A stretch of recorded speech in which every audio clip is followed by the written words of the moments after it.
새 정부 들어 열린 첫 한중 외교장관 회담, 반도체 동맹인 치포 가입 문제 등 민감한 사안들이 많습니다. 미국은 자국 주도 반도체 공급망인 이른바 치포 동맹에 우리나라 참여를 압박하고 있고요. 그 어느 때보다 치밀한 외교력이 필요한 국면입니다. 국민의힘 반도체 산업 경쟁력 강화 특별위원회 위원장 양향자 의원님 모시고 이 문제 짚어보겠습니다. 지금 나오셨습니다. 안녕하십니까? 네, 안녕하십니까? 네, 이 지금 특위 활동은 종료가 됐습니다. 시즌 1이 종료가 시즌 1이 됐고요. 종료됐고요. 네, 이제 시즌 2가 국회 차원 특위로 격상돼서 진행이 될 예정입니다. 이게 지금 보면 좀 놀라워요. 네. 야당 출신 의원이 위원장을 맡았습니다. 이런 경우가 거의 처음인 것 같은데 한번 평가를 한번 들어볼까요? 우선 이제 반도체는 제가 그 위원장을 맡으면서 말씀드렸던 네. 것이 정파를 초월해서 예. 그리고 보수와 진보의 이념도 없고 남녀노소도 없는 것이 네. 반도체다. 그래서 국가를 위한 일이기 때문에 30년 반도체 개발을 해왔던 사람으로서 제 소명이라고 생각하고 맡았습니다. 네. 이제 평가를 하자면 6월 28일 저희가 첫 이 출범을 해서 네. 5번의 회의를 거쳐서 이제 법안까지 완성을 했고 또 법안 발의를 한 상황입니다.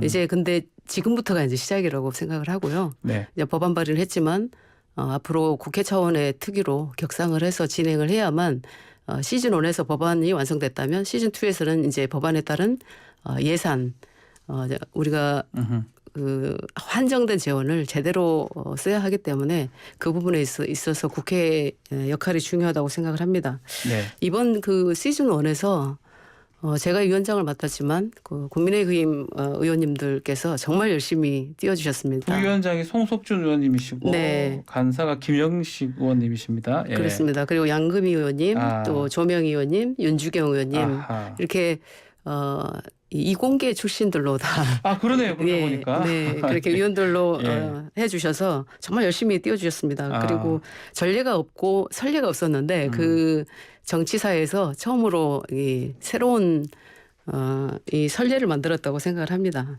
소통이 잘 되던가요, 국민의힘 의원들하고? 근데 그 말씀 속에 소통이 안 될 텐데. 조금 그런 좀 약간은 편견이 있을 수 있어서. 정말 편견이었고요. 예. 뭐 민주당 의원님들도 정말 어떤 일에 있어서는 정말 적극적으로 하시지만 예. 국민의힘 의원님들도 개별적으로 각 분과별로도 그렇고 개별적으로도 그렇고 정말 열심히 뛰어주셨어요. 예. 그렇기 때문에 이렇게 제가 리플렛을 드렸지만 예. 시즌 1을 제대로 좀 마무리할 수 있었습니다. 네, 팜플렛 이게 아주 네. 뭐 지금 이제 성과물이라고 볼 수 있는데 이렇게 예. 지금 보여드리고 보이는 있습니다. 라디오에는 볼 수가 있고요. 네. 자, 결국 이제 이 특위가 종료되면서 시즌 1은 종료됐다. 이제 시즌 2 국회에 가야 되는데 법안을 지금 내놨습니다. 그 소개를 좀 해주셔야 될 것 같습니다. 그러니까 이제 반도체 산업 육성을 전폭적으로 지원하는 K-칩스법이라고 저희가 K-칩스법. 왜냐하면 이제 미국도 칩스 포 아메리카 액트 예. 또 EU도 마찬가지로 EU 칩스 액트 이렇게 냈기 때문에 우리도 K-칩스 법이라고 해야 국민들께서 이해하시기 편하다고 생각을 했고요. 예. 그 내용으로 보면은 첫 번째 이제 그 시설 투자 시에 세액 공제를 최대 35%까지. 그러니까 이제 대기업이 20%, 중견기업이 25%, 예. 중소기업이 30%, 25, 30이지만 실제로 이제 추가 투자 시에 5%씩 더 해줄 수 있기 때문에 최대는 35%까지 될 것이고요. 네. 그리고 두 번째가 이제 예타 면제를 확대했습니다. 네.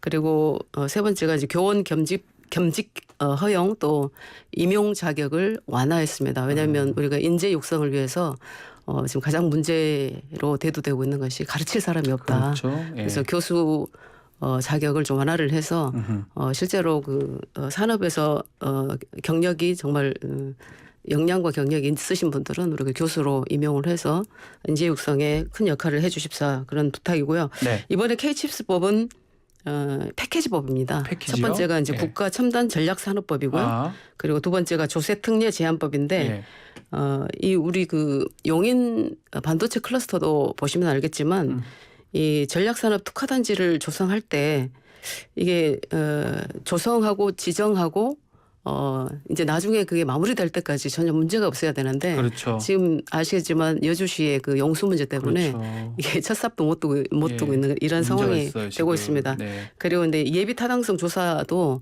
이게 반도체라는 것이 그야말로 타이밍 산업이기 때문에 음흠. 이런 이제 그 인허가 신속 처리 기간을 30일에서 15일로 단축하는 그런 내용도 들어 있고요. 그리고 이제 인력 양성에 문제가 있기 네. 때문에 이 인력 양성 사업의 산업 수요 맞춤형 고등학교도 추가했고 또 대학 학생 정원도 확대했습니다. 아까 말씀드렸듯이 임용 자격 관련해서 말씀드렸고 그다음에 이제 조세특례 제한법이 네. 가장 좀 세금 중요한데 관련해서, 예. 예. 새 공제 기간을 원래 2025년도에 이제 네. 일몰이 되던 것을 이제 30년까지 연장을 해드리기로 연기하는 했고, 걸로, 예. 예. 그리고 기업이 계약업과 운영비를 R&D 세액공제 대상에 포함을 했고요. 또 기업이 대학 등의 중고자산 무상 기증 시에 기증자산 시가의 10%를 공제합니다. 이게 무슨 얘기냐면 예. 기업에서는 이제 올드한 장비들 레가시 장비들을 이제 학교에 줘서 이것을 이제 인재 육성에 활용하는 그런 네. 방안인데 그럴 때 기증자산 시가의 10%를 공제해 주는 것이 또 골자로 되고 맞네요. 예. 네. 자, 그 중에 네. 지금 좀 눈에 띄는 게 결국 이제 세액이라든지 예산 그 부분이거든요. 기재부가 벌써 제동을 건 것 같아요. 너무 감세 규모가 크다. 정부가 감당할 수 없다. 이렇게 분석도 있더라고요. 이 부분은 어떻게 보십니까? 아직까지 기재부의 공식적인 입장을 제가 들은 예. 적은 없지만 제가 그 추경호 부총리님이나 또 이 산업부 장관님이나 이제 네. 부처와도 논의를 상당히 진행을 했던 것이고요. 그런데 이 투자라고 하는 것이 이제 투자를 하게 되면 매출이 더 늘어나지 않겠습니까? 네. 그리고 장비를 한 대 샀을 때보다 두 대 샀을 때 그 생산성 효율과 생산성은 2배가 아니라 4배, 8배 네. 이렇게 좋아지는 그런 결과를 가져오기 때문에 실제로 투자를 해서 매출을 늘리고 거기서 세수를 더 걷는 그러니까 선순환 구조가 돼야 된다라는 예. 말씀을 드리고요. 예. 이 경쟁국들도 왜 그러면 이 엄청난 그 세액 공제와 또 보조금과 시설 투자액에 어떤 세액 공제 해주는 부분을 그렇게 크게 가져가느냐. 결국은 반도체 산업이 어떤 한 기업의 문제가 아니라 국가적인 생태계 것. 문제고 그리고 이게 국가적인 어떤 안보의 문제고 네. 이렇기 때문에 투자를 안 할 수가 없는 거죠. 한편으로는 저기 나라살림연구소인가의 분석 보니까 이 법안이 그대로 통과되면 삼성전자만 11조 원 세금 감면을 받는 혜택이 있다. 이게 크다라고 얘기도 있고 야당 같은 경우는 이 낙수 효과가 지금 검증 안 된 거 아니냐 이런 얘기도 하더라고요. 이제 나라살림연구소 분석의 로 데이터를 제가 본 적이 없어서 그렇죠. 예. 이게 어떤 형태로 나와 있는지는 모르겠으나 아까 말씀드렸던 것처럼 어떤 뭐 삼성전자만 11조 원의 세금을 감면받는다 이렇게 내야 아마 언론에서 다뤄주기 때문에 그렇지 않았나 싶기도 하고요. 예. 다만 이제 이번에 특위가 발의한 K칩스법이 1년 전에 발의되었다면 그 미국 투자를 선언한 삼성전자와 SK 하이닉스의 선택도 어쩌면 달라질 수 있었다고 보고요. 예. 그러니까 삼성전자도 20년간 약 260조 원, 또 SK 하이닉스는 29조 원의 투자 계획을 밝혔는데 이게 그냥 투자가 이 매출로 이어지고 선순환 구조로 네. 이어지면서 결국은 이 일자리와 파생 경제 등 경제 유발 효과도 또 생각을 해야 되는 것이거든요. 그래서 K칩스법이 무슨 이런 대기업의 혜택을 주기 위한 법이 아닌 정말 그야말로 국내 반도체 산업 경쟁력을 강화하고 이를 통해서 국내 경제 활성화를 달성하기 위한 투자로 보셔야 된다라는 말씀을 한편으로는 드립니다. 여당이 낸 법안을 정부에서 특히 네. 기재부에서 반대하는 것도 좀 쉽지 않고 또 지금 야당이 거대 야당이잖아요. 네. 뚫어야 될 그 산들이 많을 것 같습니다. 그러니까 작년에 여당이었던 예. 민주당에서도 그 반도체 특별법을 우리가 통과시켰는데 예.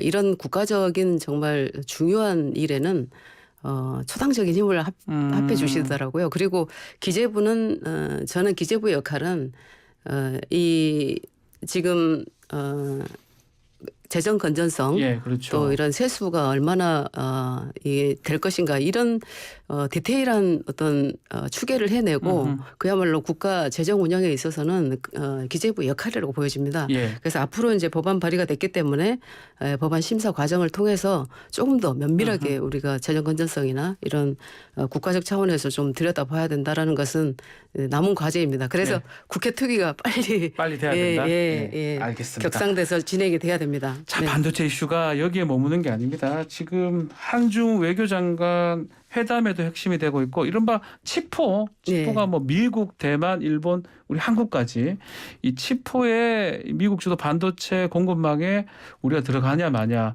특히 중국하고 지금 관계가 되잖아요. 중국이 반발을 많이 한 것 같은데 최근에 보니까 조금 이전보다는 좀 누그러진 것 같기도 하고요. 그 부분 어떻게 보십니까? 제가 며칠 전에 국민일보에 네. 이 치포 동맹 이 딜레마를 어떻게 풀 것인가 제가 제목만 봤습니다. 예, 읽지는 못했습니다. 내용으로 어려워서. 제가 기고문도 네. 썼습니다만 네. 반도체 산업을 보면 사실상 미국의 기술과 어떤 장비나 이런 특허 없이 어떤 나라도 자유롭지 않습니다. 그런데 정말 다행스럽게도 대한민국은 삼성과 SK에서의 어떤 메모리 반도체의 기술력이 네. 그야말로 세계 경제 질서에서 거의 주도권을 쥐고 있다고 해도 과언이 아닙니다. 아하. 그렇기 때문에 중국도 사실상 대한민국의 반도체가 필요한 상황이고 중국 입장에서 그렇죠. 중국의 거의 60%를 이제 매출을 담당하고 있고 특히 중국이 이제 AI라든지 데이터라든지 그리고 플랫폼 생태계가 워낙 팽창하고 우리 반도체 없이는 못 돌아간다는 절대 거죠. 안 돌아갑니다. 예, 그렇기 때문에 함부로 어떤 사드 때처럼 네. 경제 보복을 할 수 있는 상황은 아니지만 그래도 이런 이제 미국의 어떤 그런 기술력과 장비와 이런 특허와 이런 인프라가 없이 이 반도체를 개발할 수 없다라는 것을 네. 충분히 이해시키고 아하. 또 중국과는 앞으로 이 더더욱 어떤 협력적 관계를 함께 해 나가자라는 그런 협력적 공생 관계를 함께 하자라는 그런 약속을 해 나가면 될 것 같습니다. 만만치 않을 것 같은데 일단 네. 국익이 가장 중요한데요. 그렇습니다. 가장 또 걱정하는 게 예전 사드 때 네네. 특히 반도체는 괜찮다고 하더라도 예컨대요. 네. 한류 산업이라든지 화장품 네. 이쪽의 보복 같은 거 좀 걱정하는 측면이 있는 것 같더라고요. 그런 부분은 의원님 어떻게 보십니까? 네, 그 경제 제재는 이제 한시적 경제 제재는 우리가 언젠가는 극복이 가능하지만 네. 기술 실기는 국가의 안보와 안위가 크게 문제가 되기 때문에 이런 반도체 칩포 동맹에 가입하지 않았을 때에 국가가 어려워지는 그런 상황을 더 먼저 확인을 해야 될 것 같습니다. 이익 관계를 따져봐야 된다 이 말씀이죠. 그렇습니다. 예. 그렇습니다. 대체자가 그러니까 반도체는 대체자가 없기 때문에 중국도 사실 이 반도체 수출액 1,280억 불 네. 가운데서 대중국 수출이 502억 달러나 됩니다. 그게 40% 수준을 차지하고 있고 그러네요. 또 홍콩도 포함하면 60%를 차지하고 있기 때문에 중국도 함께 갈 수밖에 그런 없다. 상황이다. 그렇기 때문에 이 점점 어떤 메시지의 어떤 강도도 좀 그러네요. 예, 좀 지금 부드러워지고 것 같긴 있습니다. 한데. 네네. 일단 윤석열 정부 외교력 네. 아마 첫 시험 때 오른 상황 아닌가 생각이 드는데 글쎄요 국민들이 이걸 신뢰를 할지 안 할지 이 부분 좀 평가가 엇갈리고 있거든요. 이제 정말 대한민국의 미래를 좌우할 중요한 문제고요. 중요한 문제인데요. 네. 이 기술을 모르고는 예. 이제는 외교도 안 되고 기술을 모르고는 정부 운영도 안 될 것 같고요. 네. 심지어 언론도 기술을 알지 못하면 알아야 상당히 됩니다. 알아야 어려워지는 됩니다. 상황인 것 같습니다. 근데 이제 국내 어떤 정치적으로 어떻게 굉장히 어려운 상황이지만 이런 외교 문제에 있어서는 그야말로 전문가들의 어떤 지원이나 의견을 충분히 들어서 이렇게 결정하고 신중하게 나가야 될 것이라고 생각을 합니다. 자, 그것도 마찬가지 뭐 외교도 그렇지만 좀 전반적인 국정 운영에 대해서 충분히 듣고 있는지 좀 의문스럽다라는 평가도 있고 미숙하다는 평가도 있지 않습니까? 좀 민심이 좀 여론조사로 좀 확인도 되고 있는데요. 근본적인 원인은 어디 있다고 보십니까? 우선 이 지도자가 이제 이 정치의 어떤 경험이 좀 그렇죠. 뭐 적고 적죠. 사실 정치 그런 안지가. 상황에서는 예. 그러면 더욱더 전문가들이 이제 보좌를 해야 되는 그런 정부의 구조도 그렇고 네. 대통령실도 그렇고 그런 부분을 더 좀 생각을 하셔야 된다고 예. 저는 보고 있습니다. 자기 사람 말고 좀 다른 사람도 해야 된다. 이 말씀으로 이해해도 될까요? 널리 써라. 인재를 우리가 써야 소위 말 된다는 검찰분들이 너무 많다 그러잖아요. 네, 네. 검찰분들 말고도 좀 쓰는 게 좋지 않나. 그 시발점이 제가 아닌가 싶습니다. 그러니까요. 그 시발 예, 점은 예. 됐는데 네네. 어쨌든 좀 더 나가야 되는데 자 지금 무소속으로 지금 활동을 계시는데 입당 여든 야든 뭐 어디든 입당 관련 고민은 전혀 안 하시는 겁니까 지금?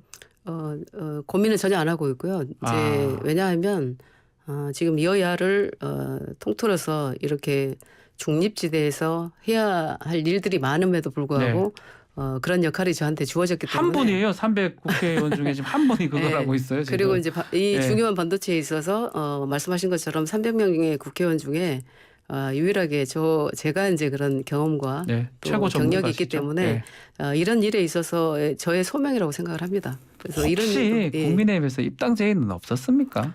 여러 루트를 통해서 이제 말씀들을 하셨지만 제가 네. 뭐 이렇게 공식적으로 받은 그런 상황도 아니거니와 네. 또 저는 이 반도체가 이렇게 입당이나 복당보다 더 중요하다. 1000배, 만배, 천만 배 중요하다고 알겠습니다. 생각을 합니다. 예. 알겠습니다. 자 오늘 말씀 여기서 마무리를 해야 될 것 같습니다. 오늘 감사합니다. 예, 고맙습니다. 양향자 국회의원과 말씀 나눴습니다.